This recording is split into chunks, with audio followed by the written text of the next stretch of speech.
No lastro de destruição deixado pelos incêndios que varrem cidades em São Paulo, líderes dos três poderes mobilizam suporte para conter os danos, bem como responsabilizar os agentes do fogo. O ministro Flávio Dino deu prazo de 15 dias para que ministérios prestem todo o suporte necessário. E a polícia de São Paulo captura a sexta pessoa suspeita de causar as queimadas. Fique conosco e veja também. O presidente do STF, Luiz Roberto Barroso, negou o pedido de impedimento contra Alexandre de Moraes na investigação que mira o vazamento de conversas no Supremo e no TSE. Veja também. Câmara dos Deputados analisa o projeto de emenda constitucional que visa limitar os poderes do STF. Com relatoria de deputado do PL, o projeto dá a parlamentares o poder de sustar decisões da Suprema Corte. Sob análise na Comissão de Constituição e Justiça nesta terça-feira, deputados da base argumentam que a ala bolsonarista e o Centrão vêm dando fôlego à matéria em ato de vingança contra a suspensão das emendas por parte do Supremo. Essas e outras histórias você confere agora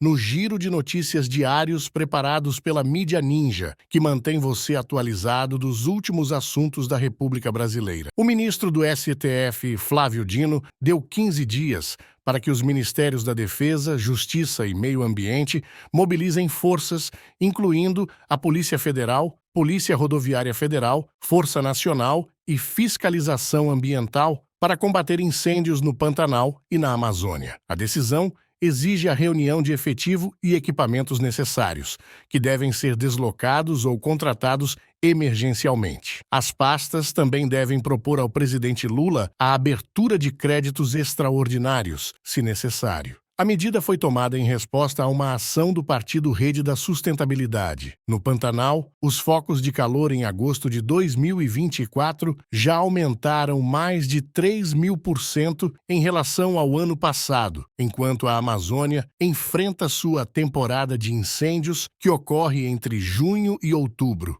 A CCJ da Câmara analisa nesta terça, 27 de agosto, 4 propostas que limitam os poderes do STF. Pautadas por Caroline de Tone, as propostas surgem em meio às negociações entre o STF e o Congresso sobre emendas parlamentares, suspensas até que critérios de transparência sejam definidos. Uma PEC, relatada pelo deputado Felipe Barros, limita decisões monocráticas dos ministros, enquanto outra, relatada por Luiz Felipe de Orleans e Bragança, permite ao Congresso sustar decisões do STF. Ambos são do Partido Liberal, do ex-presidente Bolsonaro. Também estão em pauta 2 projetos que ampliam as hipóteses de crime de responsabilidade dos ministros. O governo tentará obstruir a sessão para evitar a leitura dos pareceres.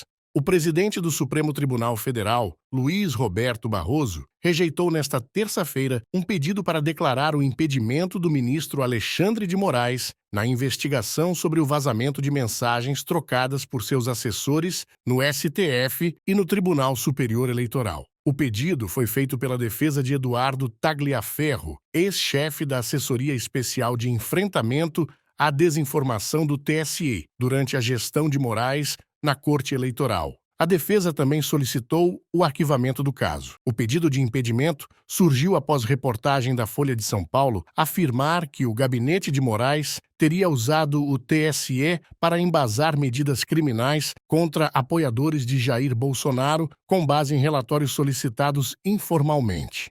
Pablo Marçal, ex-coach e atual candidato a prefeito de São Paulo, foi solto da prisão em 2005, após fornecer informações à Polícia Federal sobre comparsas em uma quadrilha de fraudes bancárias. A informação é da Folha de São Paulo. Marçal, condenado por furto em 2010, sempre negou o envolvimento direto no esquema, alegando que apenas fazia manutenção de computadores. No entanto, a investigação revelou que ele sabia do esquema e operava um programa para captar e-mails de possíveis vítimas, usados para obter dados bancários. Marçal colaborou com a PF, repassando detalhes sobre outros envolvidos, o que levou à sua soltura, enquanto outros suspeitos permaneceram presos. Sua condenação é frequentemente usada contra ele na corrida eleitoral. O Ministério Público Eleitoral do Rio de Janeiro solicitou à Justiça Eleitoral que rejeite o registro de candidatura de Fabrício Queiroz, ex-assessor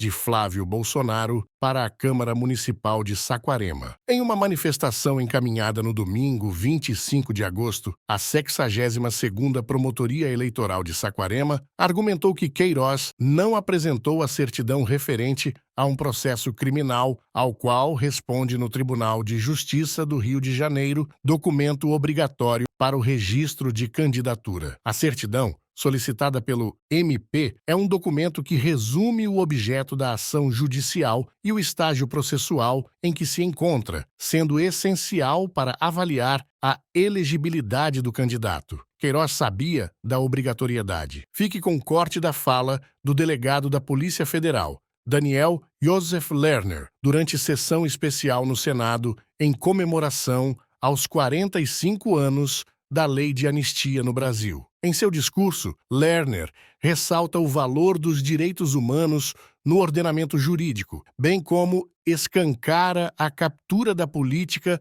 por parte das religiões, o que vem distorcendo o debate sobre o tema no país. Confira. Então, hoje a gente vive um momento de reafirmar a importância de se continuar anistiando as pessoas que foram perseguidas pela ditadura militar no Brasil.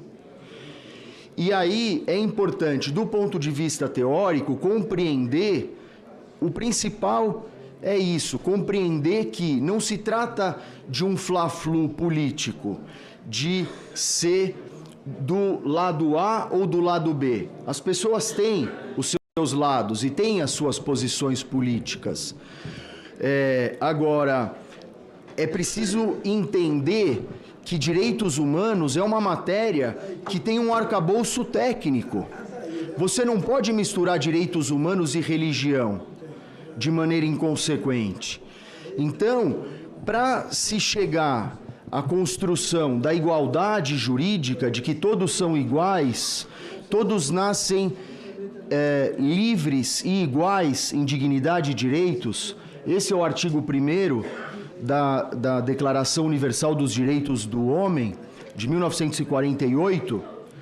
Naquela época, em 1948, Bira, não existia isso de chamar eles e elas. Não havia ainda todo esse avanço na questão de gênero. Então, a Declaração é dos Direitos do Homem, se chama assim ainda. Mas como que essa declaração surgiu? Ela surge no contexto pós-Segunda Guerra Mundial. Ou seja, toda a construção da ONU, né, e dos outros órgãos, braços da ONU, nasce de uma percepção muito clara das atrocidades e do nível de barbárie que chegou ao mundo depois da Segunda Guerra Mundial. Então a gente está falando de uma construção de quase 80 anos. A gente não pode querer reduzir o quanto de esforço, o quanto de construção racional humana e política, senador Paim, foi necessária, com sangue, suor e lágrimas, inclusive com muitos e muitas das aqui hoje presentes, para que a gente chegasse nisso, para que a gente chegasse na compreensão clara, técnica, de que um processo de transição, ele só pode ser conduzido de maneira democrática, ele não pode ser ditado pelo tirano.